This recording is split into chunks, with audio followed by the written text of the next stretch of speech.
Dear students, अस्सलाम वालेकुम। Last time हमने एक्सरसाइज नंबर 9.2 कंप्लीट की थी और आज हम शुरू करेंगे एक्सरसाइज नंबर 9.3। तो इस एक्सरसाइज को स्टार्ट करने से पहले हमारे पास ट्रिग्नोमेट्रिक फंक्शन की कुछ बेसिक्स वैल्यूज हैं, मतलब एंगल्स की कुछ बेसिक्स वैल्यूज हैं जो हमने याद करनी है, तो हम देख लेते हैं। तो ये हमारे पास है थीटा 0, 30, 45 डिग्री, 60 डिग्री या 90 डिग्री है। तो हम देखते हैं कि साइन 0 पे क्या होगा, 0 वैल्यू आएगी। ये बेसिक वैल्यू है जो हमने याद करनी है क्योंकि ये बार बार यूज होंगी, इसलिए मैंने इसको पहले पीरियड की शक्ल में, मतलब टेबल की शक्ल में जो है इसको लिख दिया है।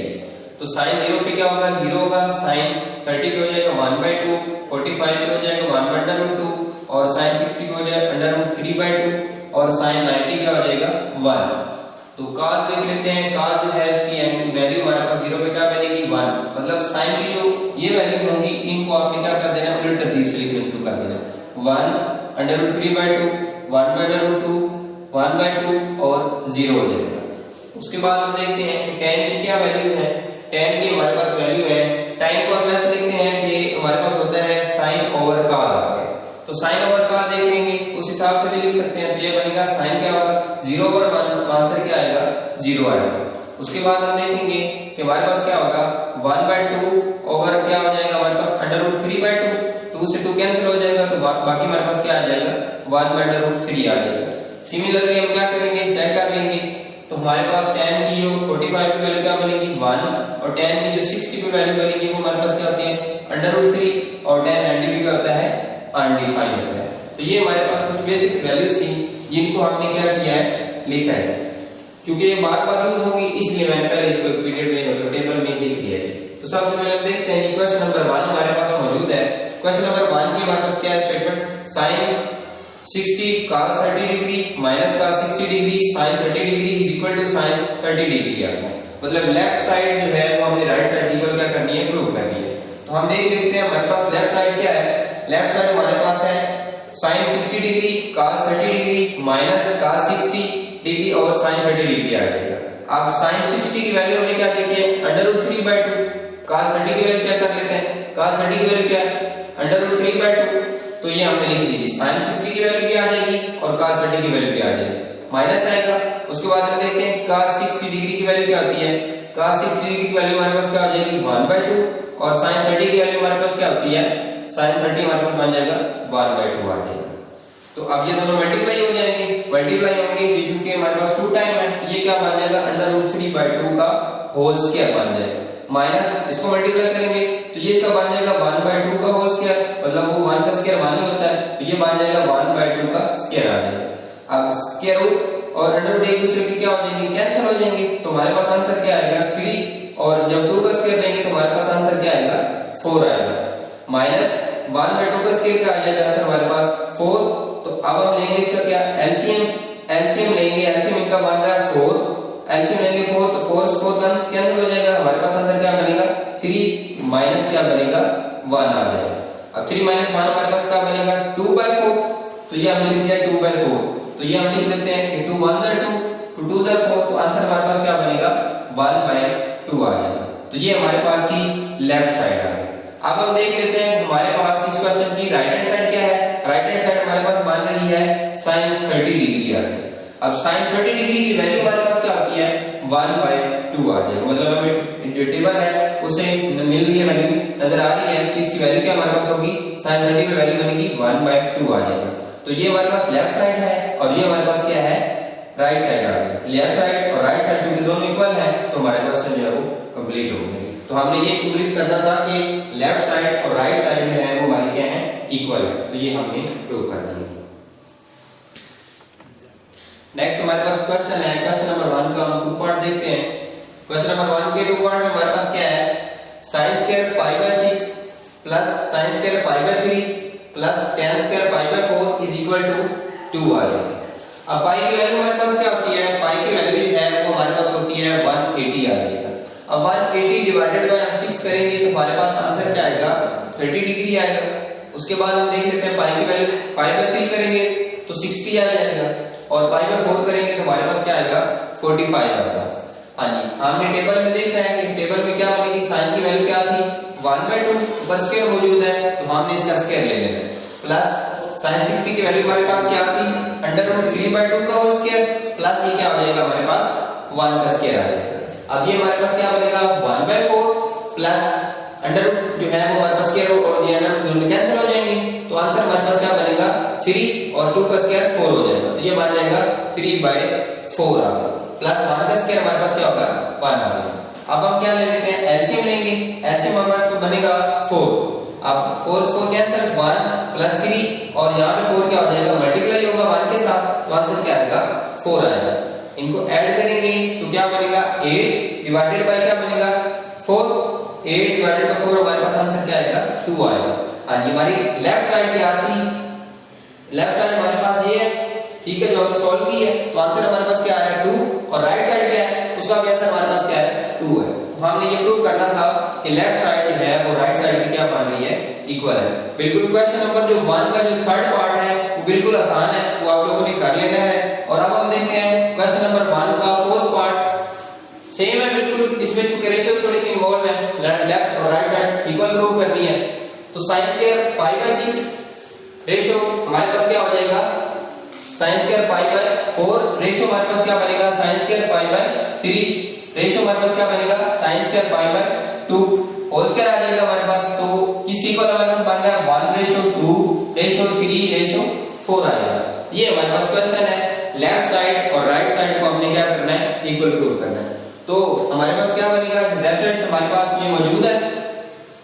अब π/6 की वैल्यू देखेंगे, पहले हम क्या पाई 1/2 डायरेक्ट भी लिख सकते हैं, अगर आपको नहीं समझ आ रही तो आप पाई की वैल्यू का यूज करेंगे, 180 डिवाइडेड बाय 6 करेंगे तो वो हमारे पास 30 आ जाएगा।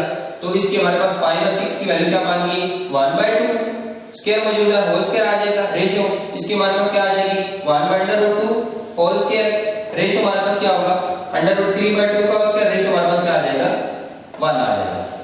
हाँ जी, इसको हम सोल्व करेंगे तो हमारे पास क्या आएगा 1/4 रेशियो 1/2 स्क्वायर मतलब स्क्वायर रूट, और ये जो हमारे पास 2 है दोनों क्या हो जाएंगे स्क्वायर और अंडर रूट दोनों क्या हो जाएंगे कैंसिल हो जाएंगे, ये हमारे पास बनेगा 1/2 और उसके बाद हमारे पास क्या बनेगा 3/4, ये दोनों कैंसिल हो जाएंगे स्क्वायर और अंडर रूट और 2 का स्क्वायर 4 आ जाएगा और 1 का स्क्वायर हमारे पास क्या होगा 1 आएगा।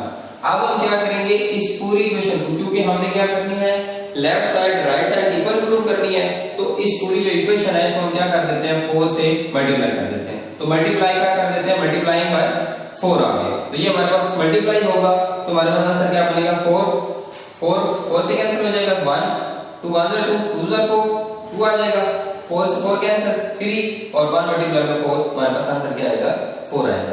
हाँ जी, ये हमारी राइट हैंड साइड में यही है और लेफ्ट हैंड साइड को हमने क्या प्रूव कर दिया है कि वो हमारी राइट हैंड साइड और लेफ्ट हैंड साइड दोनों के इक्वल है। नेक्स्ट हमारे पास क्वेश्चन है क्वेश्चन नंबर 2। क्वेश्चन नंबर 2 का फर्स्ट पार्ट देखते हैं कि क्या है। क्वेश्चन नंबर 2 का फर्स्ट पार्ट हमारे पास है tan π/3 - tan π/6 over 1 + tan π/3 tan π/6 आ गया। अब हमने क्वाड्रेटिक टेबल में से tan जो है उसकी वैल्यू चेक करनी है, पाई हमारे पास क्या होता है 180 के इक्वल होता है, तो ये हम क्या करेंगे 180 डिवाइडेड बाय 3 करेंगे तो हमारे पास आंसर आ जाएगा, मतलब अगर आप डिग्री फॉर्म में लिखना चाहते हैं तो उससे भी हमें मतलब कि थीटा की वैल्यू मिल जाएगी जो यहां पे एंगल होगा। अब tan π/3 की वैल्यू क्या होती है हमारे पास अंडर रूट होती है 3 माइनस tan π/6 होती है 1/√3 1 प्लस tan π/3 की वैल्यू बनेगी अंडर√3 और हमारे पास tan π/6 की वैल्यू क्या बनेगी 1/√3 आ जाएगा। अब ऊपर हमारे पास क्या बन जाएगा दो मतलब की वैल्यूज के दरमियान माइनस है, तो यहां पे हम क्या ले लेंगे एलसीएम लेंगे। जब एलसीएम लेंगे तो हमारे पास एलसीएम क्या बनेगा अंडर√3 आ जाएगा, ये हमारे पास है एलसीएम आ जाएगा। अब एलसीएम में क्या होगा कि जब एलसीएम लेंगे अंडर√3 तो अंडर√3 और अंडर√3 ये हमारे पास क्या बन जाएगा स्क्वायर बन जाएगा, और इसमें हमारे पास क्या होगा अंडर√3 और अंडर√3 कैंसिल होगा, बाकी हमारे पास क्या आएगा सिर्फ -1 आएगा। तो यहाँ पे हमारे पास नीचे हमारे पास क्या बनेगा अंडर√3 और अंडर√3 ये दोनों कैंसिल हो जाएंगे, तो नीचे हमारे पास बन जाएगा 1 + 1 आ जाएगा। अब यहाँ पे अंडर√3 का स्क्वायर क्या आ जाएगा कैंसिल होगा तो 3 बनेगा, 3 - 1 और अंडर√3 आएगा। अब 1 + 1 हमारे पास क्या बनेगा 2 आ जाएगा। तो अब हमारे पास यहाँ देख लेते हैं कि 2 मतलब 3 - 1 2 बनेगा, अंडर√3 तो इस केस में क्या होगा 2 और मेन डिवाइजर हमारे पास ये है तो ये √3 भी क्या हो जाएगा नीचे आ जाएगा। तो ये हमारे पास 2 से 2 कैंसिल हो जाएगा और वैल्यू हमारे पास क्या आएगी 1/√3 आ जाएगा। ये हमारे पास क्वेश्चन नंबर 2 का है फर्स्ट पार्ट। क्वेश्चन नंबर 2 जो है सेकंड पार्ट वो बिल्कुल सेम है, वो आप लोगों ने कर लेना है। अब हम देखते हैं क्वेश्चन नंबर 3 जो है, क्वेश्चन नंबर 3 भी बिल्कुल आसान है। क्वेश्चन नंबर 3 के अंदर भी हमने सिर्फ थीटा की वैल्यू की बनाई। हमने क्वेश्चन नंबर 3 के अंदर क्या करना है, वेरीफाई करना है थीटा की वैल्यूज के लिए, मतलब कि जो भी हमने लेफ्ट और राइट साइड जो है उसको क्या करना है, प्रूव करना है, वेरीफाई करना है दो वैल्यू के लिए। एक हमारे पास है थीटा 30 डिग्री और दूसरा हमारे पास क्या है 45 डिग्री है। तो क्वेश्चन नंबर 3 का मैं सिर्फ एक पार्ट करवा देता हूं। क्वेश्चन नंबर 3 का फोर्थ पार्ट हमारे पास है cos 2 theta = 1 - 2 sin square theta आएगा। अब हम सबसे पहले चेक कर लेते हैं इसको कि थीटा की वैल्यू 30 के लिए, मतलब जब थीटा हमारे पास क्या है 30 के लिए चेक करते हैं तो लेफ्ट साइड लेते हैं। लेफ्ट साइड हमारे पास क्या है cos 2 थीटा, थीटा की वैल्यू हमारे पास क्या थी 30 डिग्री। अब 30 डिग्री और 2 मल्टीप्लाई होगा तो क्या आंसर हमारे पास बनेगा 60 डिग्री और cos 60 की वैल्यू हमारे पास क्या होती है 1/2 आ जाएगा। ये हमारे पास है लेफ्ट साइड। अब हम देखते हैं इसकी राइट साइड। राइट साइड में हमारे पास क्या है 1 - 2 sin स्क्वायर थीटा, तो ये हमने लिख दिए और थीटा की वैल्यू हमारे पास क्या है 30 डिग्री, तो ये आ जाएगा। अब 30 डिग्री में क्या 30 डिग्री की वैल्यू क्या बनेगी 1/2, ऊपर स्क्वायर मौजूद है तो 1/2 का स्क्वायर हो जाएगा। अब नीचे हम क्या करेंगे स्क्वायर लेंगे तो 1 का स्क्वायर 1 ही बनेगा और 2 का स्क्वायर क्या हो जाएगा 4, तो 2 1 जा 2 2 जा 4, आंसर हमारे पास क्या आया 1/2। तो क्या बना 1 - 1/2 आ जाएगा। अब हम क्या करेंगे इनका एलसीएम ले लेंगे। एलसीएम हमारे पास बनेगा 2। अब 2 मल्टीप्लाई में 1 तो 2 बनेगा -1 डिवाइडेड बाय ये एलसीएम वाला 2 आ जाएगा। तो 2 - 1 आएगा तो 1/2। तो ये लेफ्ट और राइट साइड दोनों जो है इक्वल है, तो ये वेरीफाई हो गया।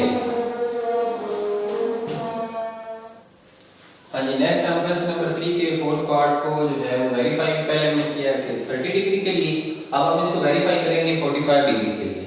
तो हमारे पास लेफ्ट साइड क्या थी cos 2 थीटा। अब थीटा की वैल्यू हमारे पास क्या है 45 डिग्री, तो यहाँ पे हम थीटा की वैल्यू यूज करेंगे cos 2 * 45, तो हमारे पास आंसर क्या आएगा 90 डिग्री। तो cos of 90 हमारे पास क्या होता है 0 आ जाएगा। तो ये हमारे पास है लेफ्ट साइड। अब हम देखते हैं कि राइट साइड क्या हमारे पास 1 - 2 sin स्क्वायर थीटा। अब थीटा की वैल्यू हमारे पास क्या बनेगी, मतलब जो हमारे पास है 45 डिग्री। अब 45 की वैल्यू हमारे पास क्या बनेगी sin 45 डिग्री। यहाँ पे हमारे पास क्या है स्क्वायर भी मौजूद है। हाँ जी, 45 की हमारे पास वैल्यू थी 1/√2, यहाँ पे स्क्वायर भी मौजूद है तो ये बन जाएगा 1 - 2 * 1/√2 का होल स्क्वायर आ जाएगा। अब 1 का स्क्वायर क्या होता है हमारे पास 1 बनेगा और स्क्वायर और अंडररूट दोनों क्या हो जाएंगे कैंसिल हो जाएंगे, तो हमारे पास आंसर क्या आएगा सिर्फ 2 आएगा। तो 2 से 2 क्या हो जाएगा कैंसिल होगा, तो बाकी हमारे पास क्या बनेगी 1 - 1 आएगा। 1 - 1 हमारे पास क्या बनेगा आंसर 0 आ जाएगा। तो ये हमारे पास लेफ्ट साइड है और ये हमारे पास क्या है राइट साइड। तो हमने इस चीज को वेरीफाई कर दिया है। हाँ जी बिल्कुल, बाकी जो क्वेश्चन है वो सेम ही इस तरीके से आप लोगों ने कर लेने हैं। और अब हम देखते हैं क्वेश्चन नंबर जो है हमारे पास 4 आ गया। क्वेश्चन नंबर 4 की स्टेटमेंट हमारे पास क्या है कि find the value of x if tan square 45 degree minus cos square 60 degree is equal to हमारे पास क्या बन रहा है x sin 45 degree cos 45 degree और tan 60 डिग्री आ गई। अब हम की क्या करेंगे वैल्यू यूज कर देंगे। tan 45 की हमारे पास वैल्यू हो जाएगी 1 माइनस इसकी वैल्यू हमारे पास होगी 1/2, स्क्वायर मौजूद है तो दोनों का स्क्वायर लिख देंगे इज इक्वल टू क्या बनेगा x 1/√2 और 1/√2 और हमारे पास क्या बनेगा √3, मतलब इनकी हमने वैल्यू क्या कर दी है यूज कर दी है। अब उसके बाद हमारे पास 1 का स्क्वायर क्या होगा 1, यहाँ पे हमारे पास 1 का स्क्वायर 1 बनेगा और 2 का स्क्वायर क्या बन जाएगा 4 हो जाएगा। तो ये हमारे पास हम क्या लेंगे ये बन जाएगा मतलब 1 - 1/4 इज इक्वल टू क्या बनेगा x। अब जो कि हमारे पास क्या आ रहा है ये स्क्वायर रूट मल्टीप्लाई हो रहे हैं तो हम लिख देंगे 2 का स्क्वायर। अब 2 का स्क्वायर क्या होगा स्क्वायर और स्क्वायर रूट क्या हो जाएंगे कैंसिल होगा, तो हमारे पास आंसर क्या आएगा 2 आ जाएगा। तो ये हमारे पास बनेगा और √3 साथ में एज इट इज आ जाएगा। अब ये हमारे पास बन जाएगा एलसीएम लेंगे इस साइड पे तो हमारे पास बनेगा 4 - 1 divided by 4 is equal to x √3 divided by 2 आ गया। अब 4 - 1 हमारे पास क्या बनेगा 3/4 3/4 इज इक्वल टू हमारे पास क्या बनेगा x √3 बाय 2 आ जाएगा। अब हमने क्योंकि वैल्यू किसकी फाइंड करनी है x की वैल्यू वैल्यू फाइंड करनी है तो 2 इधर क्या हो रहा है, डिवाइड हो रहा है, साइड पे जाएगा तो क्या हो जाएगा मल्टीप्लाई, और अंडर रूट 3 क्या हो जाएगा मल्टीप्लाई हो रहा है x के साथ, तो इस साइड पे आएगा तो क्या हो जाएगा डिवाइड हो जाएगा। तो ये हमने लिख दिया 3/4 multiply by 2 over under root 3 आ गया। 2 1 जा 2 2 जा 4, तो आंसर हमारे पास क्या बना 3 over 2 under root 3 over 2 under root आ जाएगा। अब हम क्या कर सकते हैं, 3 जो है हमारे पास 3 को हम लिख सकते हैं अंडर रूट 3 और अंडर रूट 3 का मतलब इसको हम 3 को ऐसे लिख सकते हैं अंडर रूट 3 और अंडर रूट 3, क्योंकि ये हमारे पास क्या बनेगा स्क्वायर बनेगा, स्क्वायर और स्क्वायर रूट दोनों क्या हो जाएंगी टर्म कैंसिल हो जाएंगी, तो हमारे पास दोबारा आंसर क्या बनेगा 3 बनेगा। तो 3 को हम इस तरीके से लिख सकते हैं। अब अंडर रूट 3 और अंडर रूट 3 क्या हो जाएंगे कैंसिल हो जाएंगे, तो रिमेनिंग हमारे पास क्या होगा अंडर रूट 3 डिवाइडेड बाय 2, और यही हमारे पास क्या है x की वैल्यू है जो हमने फाइंड करनी है। हाँ जी, नेक्स्ट हमारे पास जो है एक्सरसाइज नंबर 9.3 का जो क्वेश्चन नंबर 4 और 5 है, जो कि फार्मूले की मदद से होंगे। हम पहले उस फार्मूले को डिस्कस करते हैं कि वो हमारे पास क्या है। फार्मूला हमारे पास है theta equal to theta plus 2k pi आ जाएगा। अब इस फार्मूले को पहले समझने के लिए मैंने एक डायग्राम बनाई है, मतलब ये हमारे पास क्या मान रहे हैं प्लेन मान रहे हैं, x और y एक्सिस है, जिसमें हमारे पास नंबर ऑफ रेवोल्यूशन कितनी है, रोटेशन कितनी मान रही है, तो एक दफा ये रेड से डिनोट किया गया है और एक दफा ग्रीन से आ गया है। तो एंगल हमारे पास कितना बन रहा है कि 45 डिग्री बन रहा है। ये मैंने ग्लैड किया है, हमारे पास एक एंगल गिवन है जिसको हमारे पास बन रहा है 765 आ जाएगा। अब 765 को अगर हम क्या लिख सकते हैं, पहले मैंने कहा पहले नंबर ऑफ रोटेशन कितनी हो जाएगी 360, और दूसरी फिर हो जाएगी ग्रीन वाली तो 360 और 360 हमारे पास कितना हो जाएगा 720 हो जाएगा, और 720 प्लस हम क्या कर देंगे 45, तो ये हमारे पास आंसर क्या बनेगा 765 आएगा। अब ये हमारे पास एंगल की थोड़ी सी वैल्यू बन गई है लार्ज वैल्यू, लेकिन हम जो है क्या करेंगे इस फार्मूले का हमें फायदा ये होगा कि एंगल की लार्ज वैल्यू को हम क्या करेंगे एक शॉर्ट वैल्यू में लिख सकते हैं, और शॉर्ट वैल्यू में लिख के हम इजीली जो एंगल की वैल्यू है वो क्या कर सकते हैं फाइंड कर सकते हैं। तो ये हमारे पास हम क्या लिख देंगे 2 into 2 पाई, मतलब ये 2 हमारे पास क्या बन रहा है 2 नंबर ऑफ रेवोल्यूशन बन रही है, मतलब ये 2 दफा अपनी वैल्यू को क्या कर रहा है रिपीट कर रहा है। ये पीरियडिक फंक्शन बन रहा है जो कि अपनी वैल्यू को क्या कर रहा है रिपीट कर रहा है। तो यहाँ पे हमारे पास k की वैल्यू क्या बन जाएगी 2 और पाई आ जाएगा। तो इसको अगर हम सॉल्व करेंगे 45 प्लस 4 पाई, तो ये हमारे पास बनेगा 720 प्लस 45, तो आंसर हमारे पास दोबारा क्या आ जाएगा 765 डिग्री आ जाएगा। मतलब इस फार्मूले का हमें ये फायदा है कि एंगल की लार्ज वैल्यू को हम क्या कर देंगे एक स्मॉल वैल्यू में चेंज करेंगे, और इस स्मॉल वैल्यू की जो वैल्यू हम मतलब ट्रिग्नोमेट्रिक फंक्शन की जो वैल्यू फाइंड करेंगे वो बिल्कुल इसी की वैल्यू होगी। तो ये हमारे पास इस फार्मूले को यूज करने का हमारे पास फायदा है। तो यहाँ पे हमारे पास k जो है ये हमारे पास क्या है नंबर ऑफ रोटेशन या रेवोल्यूशन आ गया, तो मतलब ये कितनी दफा अपनी वैल्यू को क्या कर रहा है रिपीट कर रहा है। तो ये चूंकि ये एक पीरियडिक फंक्शन है। अच्छा, अब हम इसके इक्वेशन लेते हैं जिसको हम सॉल्व करते हैं। क्वेश्चन नंबर 1 हमारे पास मौजूद है -पाई आ जाएगा। अब -पाई को हम कैसे लिख सकते हैं -2 पाई प्लस पाई आ जाएगा, हमारे पास आंसर दोबारा सेम आ जाएगा।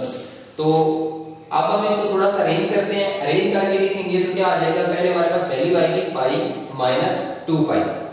अब हमारा फार्मूला क्या है, हमारा फार्मूला है theta equal to theta plus 2k pi आ जाएगा। अब यहाँ पे हमें k की वैल्यू पहले फाइंड करनी है, मतलब कितनी दफा अपनी वैल्यू को रिपीट कर रहा है। तो यहाँ पे k की वैल्यू क्या आ जाएगी 2 into 1 ये, तो यहाँ पे हमारे पास k की वैल्यू क्या बन जाएगी 1 आ जाएगी। और हमें पता है कि ट्रिग्नोमेट्रिक फंक्शन में जो हमारे पास होते हैं sin -पाई और पाई, इन दोनों की वैल्यू क्या होती है सेम होती है, मतलब इनकी दोनों की वैल्यू फाइंड करेंगे तो हमारे पास आंसर क्या आएगा सेम आएगा। तो देखते हैं कि sin -पाई आंसर हमारे पास क्या होता है पाई की वैल्यू फाइंड कर लें या फिर -पाई की वैल्यू फाइंड कर लें, तो आंसर हमारे पास क्या आएगा सेम आएगा। sin -पाई पाई पे हमारे पास आंसर क्या होता है 0 होता है, तो sin -पाई या इनटू हम लिख सकते हैं कि इसको हम मजीदा से भी लिख सकते हैं -sin * पाई, आंसर हमारा फिर भी क्या आ जाएगा 0 आ जाएगा। उसके बाद हमारे पास क्या है cos * -pi is equal to क्या बन जाएगा -1 बन जाएगा, मतलब पाई की वैल्यू भी वही है पाई की भी वैल्यू वही है। हमने पहले फाइंड करनी है, मतलब ये तो हमारे पास एक इजी क्वेश्चन है। अगर हमारे पास लार्ज आ जाएगा तो उसके लिए हमको ज्यादातर बेनिफिशियल होगा वो फार्मूला। ये तो हम उसको सिर्फ क्वेश्चन नंबर 1 की माने उसको सॉल्व कर रहे हैं। cos -pi is equal to क्या बनेगा -1 tan minus pi is equal to क्या बनेगा, 0 बनेगा। tan पाई की भी वैल्यू यही होती है और tan माइनस पाई जो है उसकी भी वैल्यू क्या होती है, सेम होती है। अब उसके बाद हमारे पास क्या बनेगा, cot माइनस पाई, cot और tan जो होते हैं ये दोनों क्या होते हैं, रेसिप्रोकल होते हैं। रेसिप्रोकल, अब tan की वैल्यू हमारे पास क्या आई थी, tan पाई की माइनस पाई और सॉरी 0, तो 1/0 क्या हो जाएगा, अनडिफाइन हो जाएगा। ये हमारे पास cot माइनस पाई और cot पाई की वैल्यू भी क्या होती है, ये cot हमारे पास अनडिफाइन है। सीकेंड की वैल्यू बिल्कुल सेम इस तरीके से हम फाइंड कर लेंगे, -1 आ जाएगा और तो सीकेंड की वैल्यू भी हम सेम फाइंड कर लेंगे, तो ये क्या आ जाएगा, अनडिफाइन हो जाएगा। तो ये हमारे पास क्वेश्चन नंबर 4 जो है उसका फर्स्ट पार्ट है। एंड नेक्स्ट हमारे पास क्वेश्चन नंबर 4 जो है उसका हम 6 पार्ट देखते हैं। क्वेश्चन नंबर 4 का 6 पार्ट हमारे पास क्या मौजूद है कि ये हमारे पास वैल्यू है 1530 मतलब कि 30 डिग्री हमारे पास मौजूद है। तो इसको हम क्या लिख सकते हैं, 4 मल्टीप्लाई बाय 360 डिग्री प्लस हमारे पास क्या बनेगा, 90 डिग्री आ जाएगा। तो यहां से इस फार्मूले के मुताबिक हमारे पास इसको जब हम लिखेंगे तो हमें k की वैल्यू क्या मिल जाएगी, 4 मिलेगी। तो यहाँ पे हमारे पास नंबर ऑफ रेवोल्यूशन जो बन रही है वो कितनी बन रही है, 4 बन रही है। तो हमारे पास वैल्यू क्या मिलेगी, मतलब ये हमारे पास जो वैल्यू थी 1530 डिग्री, इसको हम क्या लिखते हैं, इसको हम इस स्मॉल वैल्यू की मदद से क्या कर सकते हैं, इजीली सॉल्व कर सकते हैं। तो sin 90 इज इक्वल टू क्या बनेगा, 1 डिग्री। अब चेक कर सकते हैं कि साइन जो है इस वैल्यू पे भी और इस वैल्यू पे उसका आंसर क्या आएगा, सेम आएगा। इस फार्मूले की हेल्प की मतलब इसकी मदद से हम क्या करेंगे, लार्ज वैल्यू का जो है उसको हम एक शॉर्ट वैल्यू में चेंज करेंगे, आंसर हम क्या कर लेंगे, इजीली फाइंड कर सकते हैं। तो cos 90 हमारे पास क्या बनेगा, 0 बनेगा। उसके बाद tan 90 हमारे पास क्या बन जाएगा, अनडिफाइंड होता है। cot 90 ये हमारे पास क्या होता है, tan का रेसिप्रोकल होता है। तो ये हमारे पास करें क्या बनेगा, 1 अनडिफाइंड, तो ये हमारे पास आंसर क्या आएगा, 0 आएगा। उसके बाद हमारे पास है secant 90, secant 90 को सॉल्व करेंगे तो ये हमारे पास आंसर आएगा अनडिफाइंड, और cosecant 90 जो है उसको हम सॉल्व करेंगे तो ये हमारे पास आंसर क्या आएगा, 1 आएगा। तो अब हम देखते हैं क्वेश्चन नंबर 4 और 5 जो कि एक ही फार्मूले की मदद से होने हैं। तो क्वेश्चन नंबर 5 का मैं एक पार्ट करवा देता हूं आपको। तो क्वेश्चन नंबर इसका हमारे पास 9 पार्ट है, ये हमारे पास वैल्यू गिवन है। इस वैल्यू को हम क्या लिख देंगे, -3 मल्टीप्लाई बाय 360 प्लस 45 आएगा। अब हम इस वैल्यू को अपने फार्मूला जो है थीटा प्लस 2 के बाई उसके मुताबिक लिखेंगे तो क्या बन जाएगा, 45 प्लस 2 इंटू -3 पाई आ जाएगा। अब यहाँ से हमारे पास k की वैल्यू क्या बन जाएगी, -3 आ जाएगा। मतलब k की वैल्यू हमारे पास क्या है, -3 है। रेवोल्यूशन हमारे पास कितनी बन रही है, 3 बन रही है। अब यहाँ पे नेगेटिव का क्या मतलब है, नेगेटिव का मतलब है कि हम ये देख लेते हैं कि ये हमारे पास वैल्यू है इस साइड से रोटेशन हो रही है, ये एंटी क्लॉकवाइज है, ये एंटी क्लॉकवाइज है, और ये हमारे पास इसको हम लेते हैं पॉजिटिव। और जब हमारे पास रोटेशन क्या हो जाए, क्लॉकवाइज हो जाए, रोटेशन हमारे पास क्या हो, क्लॉकवाइज हो, तो उस वक्त हमारे पास साइन क्या होता है, नेगेटिव हो गया। तो यहाँ पे k की वैल्यू -3, माइनस जो है वो इंडिकेट कर रहा है कि ये हमारे पास जो रोटेशन है या जो रेवोल्यूशन बन रही है वो क्या है, क्लॉकवाइज बन रही है। तो अब हम इसको सॉल्व करेंगे तो हमारे पास क्या आएगा, 45 वैल्यू बनेगी 45 का, और इसका हम आंसर चेक करेंगे तो ये क्या बनेगा, साइन के लिए चेक करेंगे तो 1/√2, cos के लिए देखेंगे तो 1/√2, tan 45 का भी आंसर 1 होता है, ये पीरियोडिक टेबल की मदद से। secant 45 हमारे पास क्या बनेगा, secant जो होता है वो हमारे पास क्या होता है, cos का रेसिप्रोकल होता है, तो ये हमारे पास क्या बन जाएगा, √2, को secant का भी आंसर आ जाएगा √2, और cot 45 का भी आंसर क्या आ जाएगा, 1 आ जाएगा। तो ये हमारे पास क्वेश्चन थे 4 और 5, जिनको हमने एक फार्मूले की मदद से देखा है, मतलब थीटा प्लस 2 के बाई आ गया। उसमें हमने चेक किया है कि हम किस तरह एक लार्ज वैल्यू को एक शॉर्ट वैल्यू में की मदद से सॉल्व कर सकते हैं। और आज के टॉपिक को मैं समराइज करता हूं तो हमने सबसे पहले जो है क्वेश्चन नंबर जो है 1 2 उसमें सबसे पहले टेबल बनाया जिसमें बेसिक वैल्यू जो है हमारे पास एंगल की 0 30 45 60 और 90 की हमने देखी है, और हमारे पास डिफरेंट वैल्यूज गिवन थी, मतलब वेरिफिकेशन थी कि लेफ्ट और राइट साइड जो है उन्हीं एंगल्स को हमें क्या करना है, सॉल्व करना है, मतलब जो भी वैल्यू हमारे पास गिवन थी उसमें यूज करना है एंगल की वैल्यू को, और हमने वेरीफाई करना था कि लेफ्ट और राइट साइड जो है वो हमारे पास क्या है, तो मतलब वो हमने प्रूव करनी है। और उसके बाद क्वेश्चन नंबर जो है हमारे पास 4 बन रहा है जिसमें हमने x की वैल्यू फाइंड की थी, और क्वेश्चन नंबर जो हमारे पास 3 है उसमें हमने x की वैल्यू फाइंड की है, और क्वेश्चन नंबर जो 4 और 5 है उसको हमने फार्मूले की मदद से सॉल्व किया है, जो कि हमारा फार्मूला है थीटा प्लस 2 के पाई। Thank you very much.